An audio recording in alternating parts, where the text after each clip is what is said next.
আজকে আমি বানাবো বাড়িতে কিভাবে ভিনিগার তৈরি করে সেই রেসিপি আপনাদের সঙ্গে শেয়ার করব। Welcome back to my channel Naz Falak কিচেনে আপনাদের সবাইকে স্বাগত।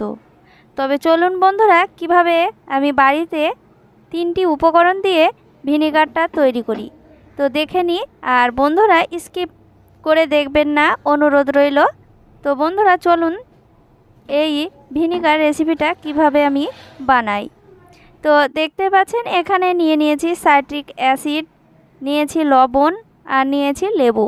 এই 3টি উপকরণ দিয়েই আপনাদের সঙ্গে শেয়ার করব ভিনিগার রেসিপিটা।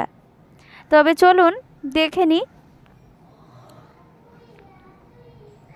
চলে এসেছি রেসিপিতে। তো বন্ধুরা গ্যাসের ওপর এখানে আমি চাপিয়ে দিয়েছি একটি হাঁড়ি, তারপরে দিয়ে দিচ্ছি জল, পরিমাণ মতো জল দিতে হবে। তো বন্ধুরা এখানে আমি জলটা ঢেলে দিলাম। আমরা যে জলটা খাই সেই জলটাই মিনারেল ওয়াটার দিয়েই আমি তৈরি করে নিচ্ছি। তেলটা আমি এবার খুব ভালো করে গরম করে নেব। জলটাকে খুব ভালো করে গরম করে নিতে হবে। আমি যেইভাবে তৈরি করছি সেইভাবে আপনারা তৈরি করে নেবেন। জল থেকে দেখতেই পাচ্ছেন খুব সুন্দরভাবে বুদবুদ চলে এসেছে, এই যে দেখতেই পাচ্ছেন।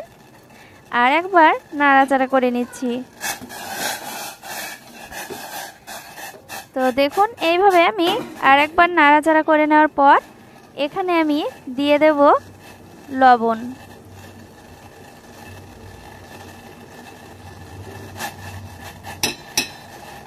খুব সুন্দর করে এটাও নাড়াচাড়া করে নেব। আর এই ভিনিগার রেসিপিটা একেবারে সহজ রেসিপি। একবার যে দেখবে সে সহজেই বানিয়ে নিতে পারবে এই হোমমেড ভিনিগার। তো বন্ধুরা দেখতে পাচ্ছেন খুব সুন্দরভাবে ফুটে গিয়েছে। এরপরে আমি গ্যাসটাকে অফ করে দিচ্ছি। এই যে দেখতেই পাচ্ছেন গ্যাসটাকে আমি বন্ধ করে দিলাম।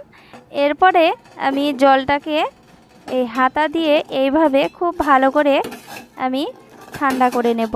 তো একেবারে ঠান্ডা করা যাবে না, হালকা কুসুম কুসুম থাকবে। তো বন্ধুরা এইভাবে আমি জলটাকে ঠান্ডা করে নিচ্ছি।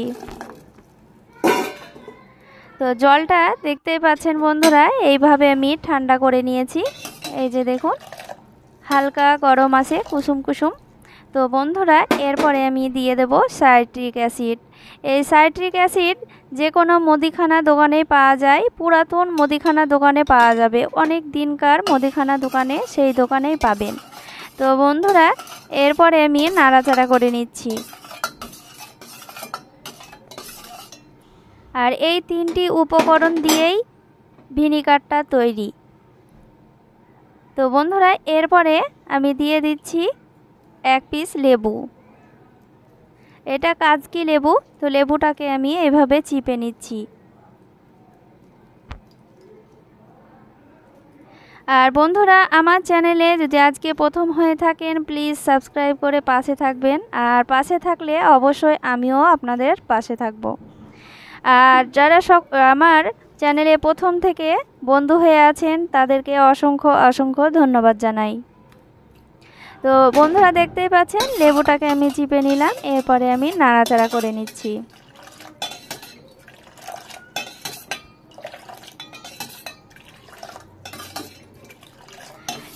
নাড়াচাড়া করে নেওয়ার পর আমি এটাকে সাইডে রেখে আমি আরেকটি বাটি নিয়ে নেব।